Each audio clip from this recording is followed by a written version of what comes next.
मेरा नाम कादिर घुमरो है और मैं लेक्चरर हूँ इन इंग्लिश इन क्विस नवाबशाह। आज हम पढ़ने जा रहे हैं कि इंग्लिश वोकैबुलरी को कैसे इम्प्रूव करें और वोकैबुलरी के ऊपर मास्टरी कैसे हासिल करें। मैं नॉर्मन लेविस के मेथड पे जाऊँगा। नॉर्मन लेविस ने एक बहुत ज़बरदस्त मेथड बताया है डायरी मेकिंग का, जिसमें ना सिर्फ आप अपनी लैंग्वेज को इम्प्रूव कर सकते हैं बल्कि लैंग्वेज के ऊपर महारत हासिल कर सकते हैं। दुनिया के अंदर बहुत सारे मेथड्स हैं जो वोकैबुलरी याद करने के लिए और वोकैबुलरी यूज़ करने के लिए सजेस्ट किए जाते हैं, लेकिन उनमें सबसे जो बेहतर है या फिर बेहतरीन है वो नॉर्मन लेविस के मेथड को समझा जाता है।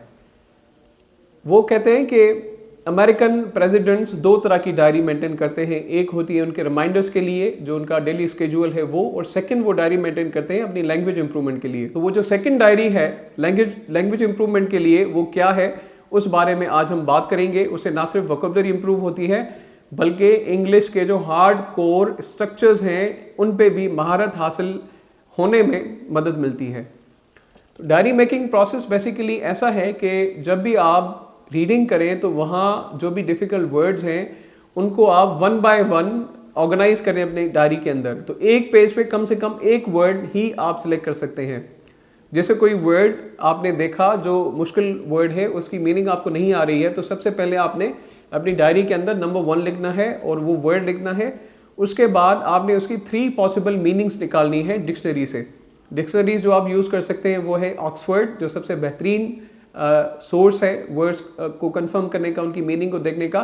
2 और डिक्शनरीज हैं जो मानी जाती हैं कि वो राइटर्स एंड ऑथर्स की डिक्शनरी हैं। एक है मरियम वेबस्टर, जिसके जो सिनोनियम्स हैं वो बिल्कुल high powered and high class synonyms हैं, they are well organised. Second dictionary है dictionary.com। तो ये 2 डिक्शनरीज आप यूज़ कर सकते हैं whenever you go through a word and take the meanings out। तो पहले प्रोसेस में आप 3 पॉसिबल मीनिंग्स लिखेंगे, पहली मीनिंग, दूसरी एंड तीसरी। अगर आपको लाजिम लगे तो आप एक मीनिंग से ज़्यादा भी जा सकते हैं। सेकंड नंबर पे आपने क्या करना है, जो वर्ड आपने निकाला और उसके सेंटेंस लिखने हैं, 3 पॉसिबल सेंटेंसेस।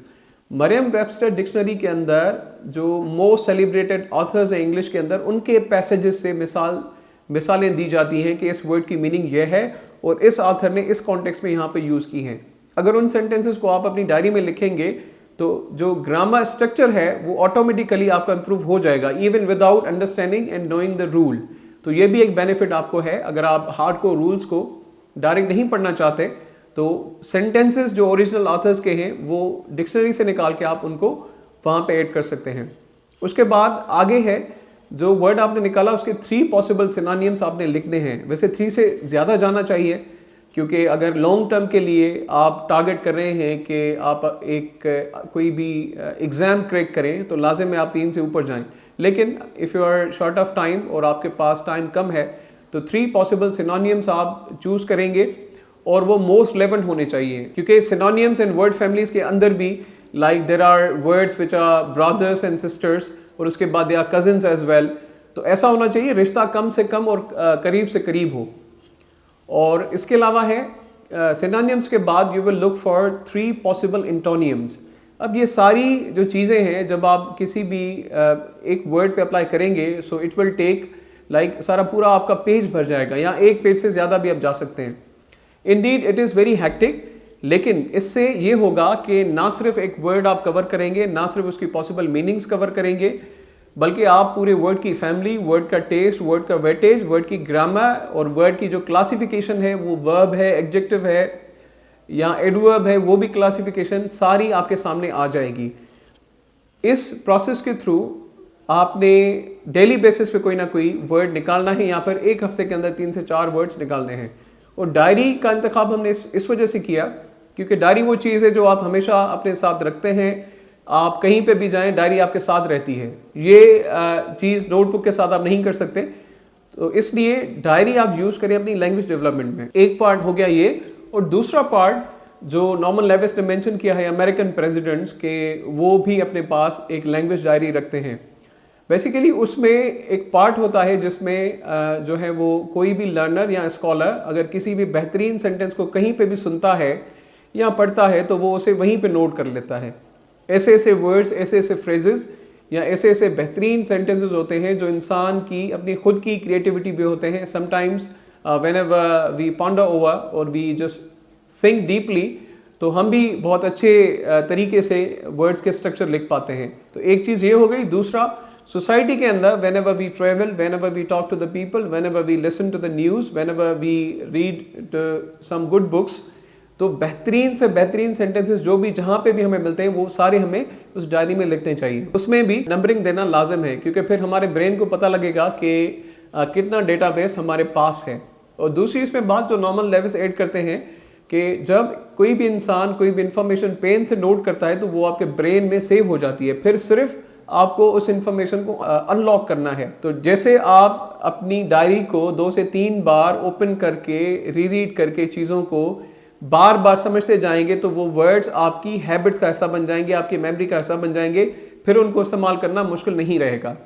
अगर ये आपने डायरी मेकिंग प्रोसेस कुछ हफ्ते के लिए प्रैक्टिस किया तो अगर कभी कोई वर्ड किसी का सिनोनिम आपको पता ना भी हो, आपको ये ज़रूर पता लगेगा कि इस वर्ड का स्टॉक मेरे पास है और वो इन नंबरों के बीच है।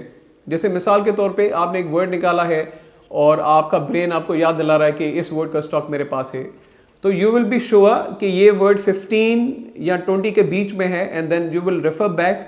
और जैसे आप उस वर्ड को पढ़ेंगे और वो वर्ड अपनी कंप्लीट इन्फॉर्मेशन के साथ आपके सामने होगा, सो 2 से 3 बार पढ़ने के बाद खुद ही वो वर्ड आपकी मेमोरी का पार्ट बन जाएगा।